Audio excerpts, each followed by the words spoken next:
Sesudah itu, ada hari raya orang Yahudi, dan Yesus berangkat ke Yerusalem. Di Yerusalem dekat pintu gerbang domba, ada sebuah kolam yang dalam bahasa Ibrani disebut Betesda.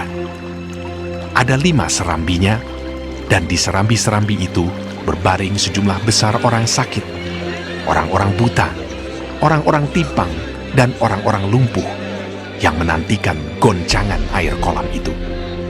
Sebab sewaktu-waktu turun malaikat Tuhan ke kolam itu dan menggoncangkan air itu. Barang siapa yang terdahulu masuk ke dalamnya sesudah goncangan air itu, menjadi sembuh, apapun juga penyakitnya. Di situ ada seorang yang sudah 38 tahun lamanya sakit.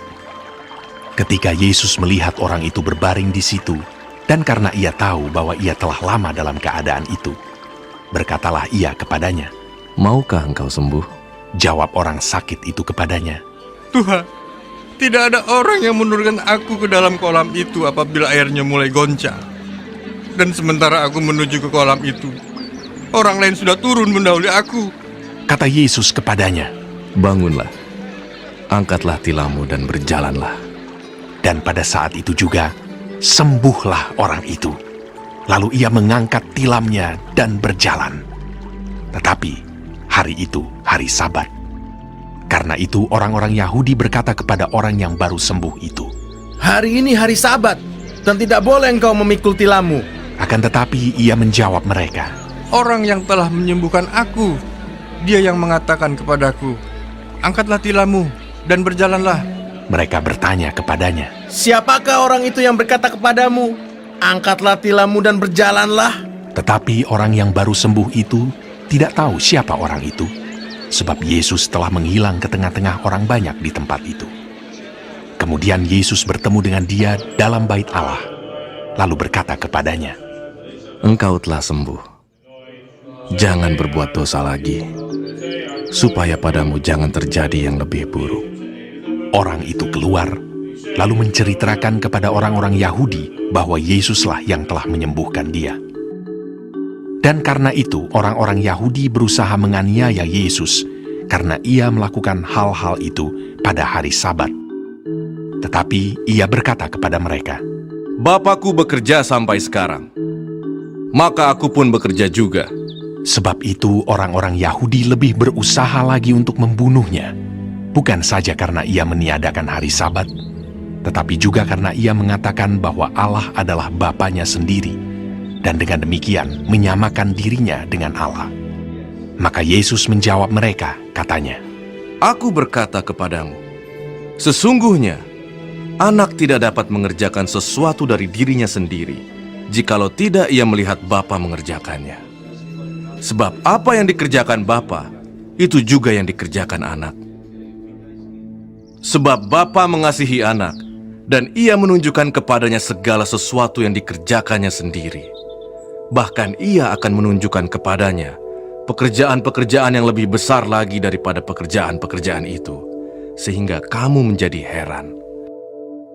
Sebab sama seperti Bapa membangkitkan orang-orang mati dan menghidupkannya, demikian juga anak menghidupkan barang siapa yang dikehendakinya.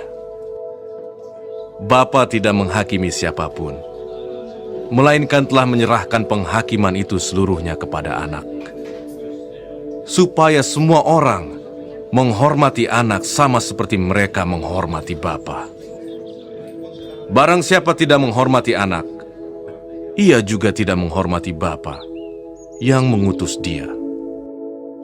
Aku berkata kepadamu, sesungguhnya barang siapa mendengar perkataanku dan percaya kepada Dia yang mengutus aku, ia mempunyai hidup yang kekal dan tidak turut dihukum. Sebab ia sudah pindah dari dalam maut ke dalam hidup. Aku berkata kepadamu, sesungguhnya saatnya akan tiba, dan sudah tiba, bahwa orang-orang mati akan mendengar suara Anak Allah, dan mereka yang mendengarnya akan hidup. Sebab sama seperti Bapa mempunyai hidup dalam dirinya sendiri, demikian juga diberikannya anak mempunyai hidup dalam dirinya sendiri. dan Ia telah memberikan kuasa kepadanya untuk menghakimi, karena Ia adalah Anak Manusia. Janganlah kamu heran akan hal itu, sebab saatnya akan tiba bahwa semua orang yang di dalam kuburan akan mendengar suaranya, dan mereka yang telah berbuat baik akan keluar dan bangkit untuk hidup yang kekal, tetapi mereka yang telah berbuat jahat akan bangkit untuk dihukum.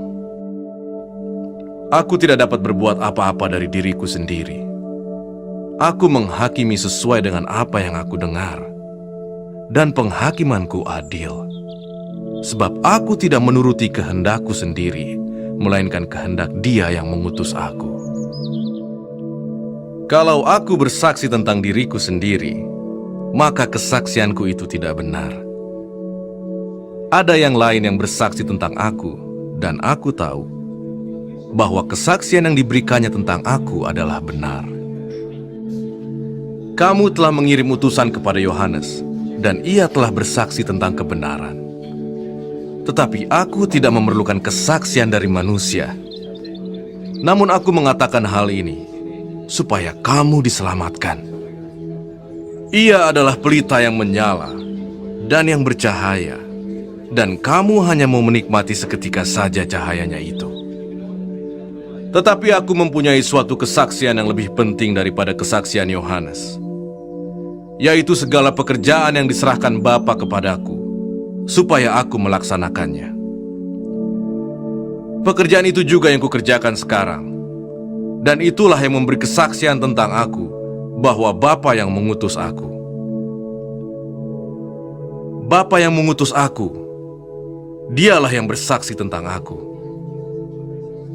Kamu tidak pernah mendengar suaranya, rupanya pun tidak pernah kamu lihat, dan firman-Nya tidak menetap di dalam dirimu, sebab kamu tidak percaya kepada Dia yang diutusnya. Kamu menyelidiki kitab-kitab suci, sebab kamu menyangka bahwa olehnya kamu mempunyai hidup yang kekal. Tetapi walaupun kitab-kitab suci itu memberi kesaksian tentang aku, namun kamu tidak mau datang kepadaku untuk memperoleh hidup itu. Aku tidak memerlukan hormat dari manusia. Tetapi tentang kamu, memang aku tahu bahwa di dalam hatimu, kamu tidak mempunyai kasih akan Allah. Aku datang dalam nama Bapakku, dan kamu tidak menerima aku. Jikalau orang lain datang atas namanya sendiri, kamu akan menerima dia. Bagaimanakah kamu dapat percaya? Kamu yang menerima hormat seorang dari yang lain, dan yang tidak mencari hormat yang datang dari Allah yang Esa. Jangan kamu menyangka bahwa aku akan mendakwa kamu di hadapan Bapa. Yang mendakwa kamu adalah Musa, yaitu Musa yang kepadanya kamu menaruh pengharapanmu. Sebab jikalau kamu percaya kepada Musa, tentu kamu akan percaya juga kepadaku, sebab ia telah menulis tentang aku.